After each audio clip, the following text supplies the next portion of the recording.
Welcome back to week 2 in the program on how to buy your first commercial property in 70 days. Yep, we're moving along and we're doing it quickly, and thank you for coming back.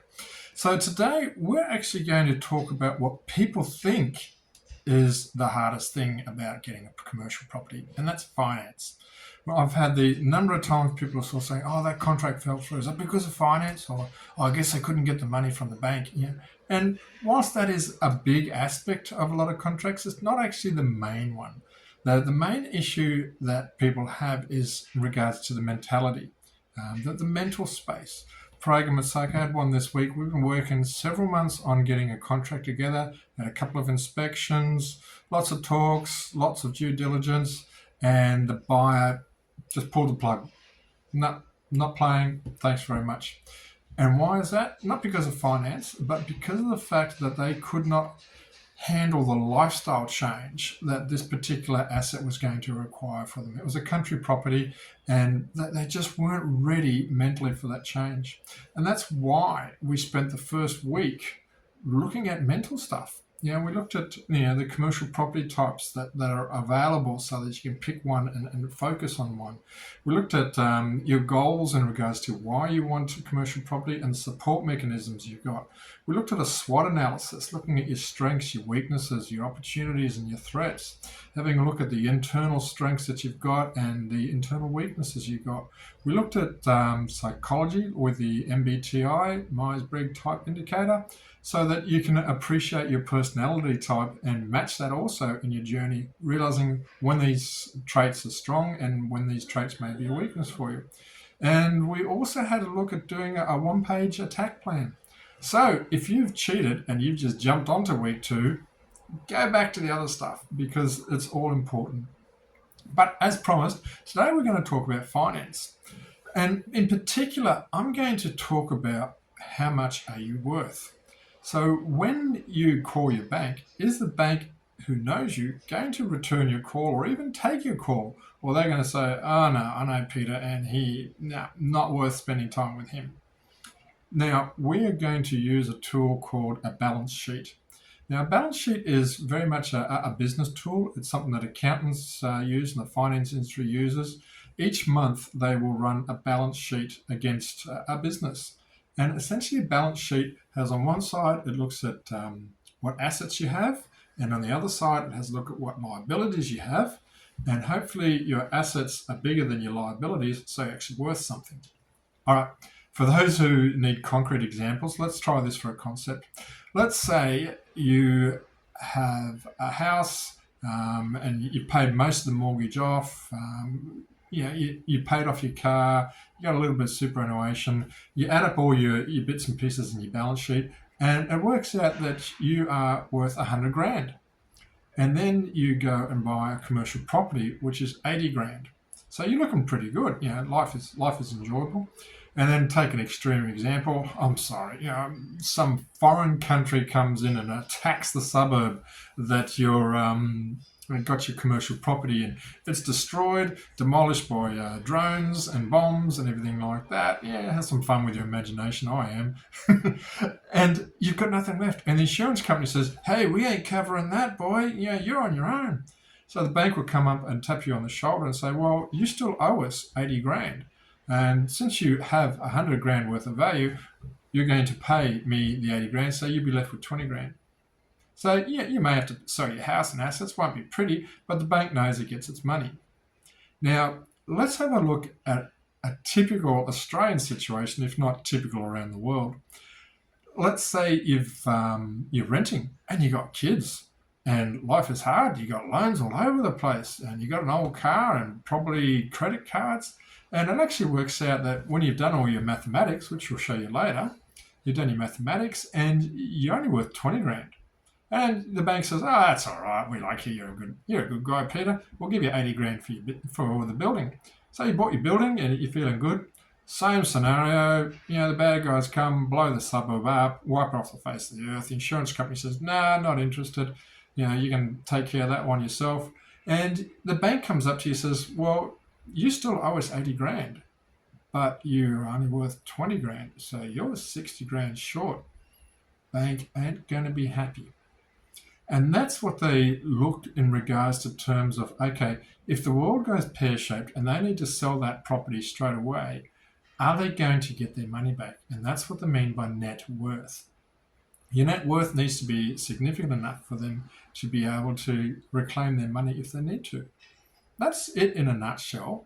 And we're now going to proceed to explaining how that goes through. Hopefully on your screen now, you'll see just a template of a balance sheet. So the first thing we look at is, what do you own? What are your assets? And you'll find that there's two types of assets. There's what's called short-term assets, which are assets that you're probably going to have for less than 12 months, and long-term assets, which are assets you're likely to have for more than 12 months. 12 months is the indicator that goes through. So things that go in the long-term assets, depending on your age, is like superannuation and probably your household property if you've got a mortgage on a property, and other things, maybe an annuity that's coming up. You could have some stocks and shares as well, which, depending on how you structure your portfolio, could be short term or long term, but most people will hold on to their stocks. And then you would have like short term assets. So things like cash in the bank would be a short term asset. Something like a motor vehicle could be considered a short term asset. I mean, theoretically, you may well hold on to your car for more than 12 months, but it would generally be considered a short term asset. So you put those assets together, and that gives you a total price of what you've got of all your assets. Now, if you're going to buy a commercial property with your partner, your husband and wife, or whatever partnership you've got, then you may have a look at combining the assets, or you may actually be better off probably doing two asset sheets, one for each person. Now, we won't go into corporate structures right now, because at the end of the day, the bank isn't going to care too much if you've got a trust account or if you're proprietary limited. It's really going to dig deep into you, because you really are the key person for the loan, and that's what they want to know. Now, on the bottom sheet of your balance sheet, you'll have the liabilities. Surprise, surprise, we like consistency. So once again, you've got short-term and you've got long-term. So short-term liabilities, you'd probably have a look at if you've got payday loans, credit cards. Depending on how they're set up, different banks will have different philosophies, but they're generally considered to be short-term, even though you're going to have them for more than 12 months. Other things you may have in the long-term section would be your mortgage. Perhaps you've got a 5-year car loan. Student loans could be another one. If you've got alimony, it could be another yucky one if you'd be expecting to pay that out for a while. Or if you've got another type of loan for personal loan, depending on what it is that you've got, maybe other business assets, other property assets, a rental property. Those sort of type things are what you include in there. And once again, you just add that up and you suddenly realize just how much you owe. And for a lot of us, that could be a little bit scary. So what happens when you take your liabilities away from your assets? Well, then that is what's called, is left, is called equity. And that's another way of saying what you're actually worth. Now, in the next video, we're going to have a look at the other side of the financial equation, which is cash flow. But right now, I just want you to have a good deep think about what you're worth. Now, you can use a similar template, but has something that you can hand to the bank. So just get yourself a Word document and build it out. You can go online and grab modules with aspects of it. I'll see if I can dig something out and put it as an attachment for you. It's not rocket science, but it lets the bank know exactly what it is that you're worth. And it's a good exercise for yourself. Even if you do it once a year and sort of realize, am I getting richer or am I getting actually poorer? So your homework for today is not rocket science. It's essentially, draft up a balance sheet, work out what your long-term assets are and your short-term assets are, work out what your long-term liabilities are, what your short-term liabilities are, work out how much your net worth is. Now, we're not going to worry too much about what the actual value is down the bottom. we really needed to be positive. That's probably the main part. And now may be a time for you to sit down and think, maybe it's time to get rid of some of those liabilities. If you're in a situation where, think of yourself as a bank.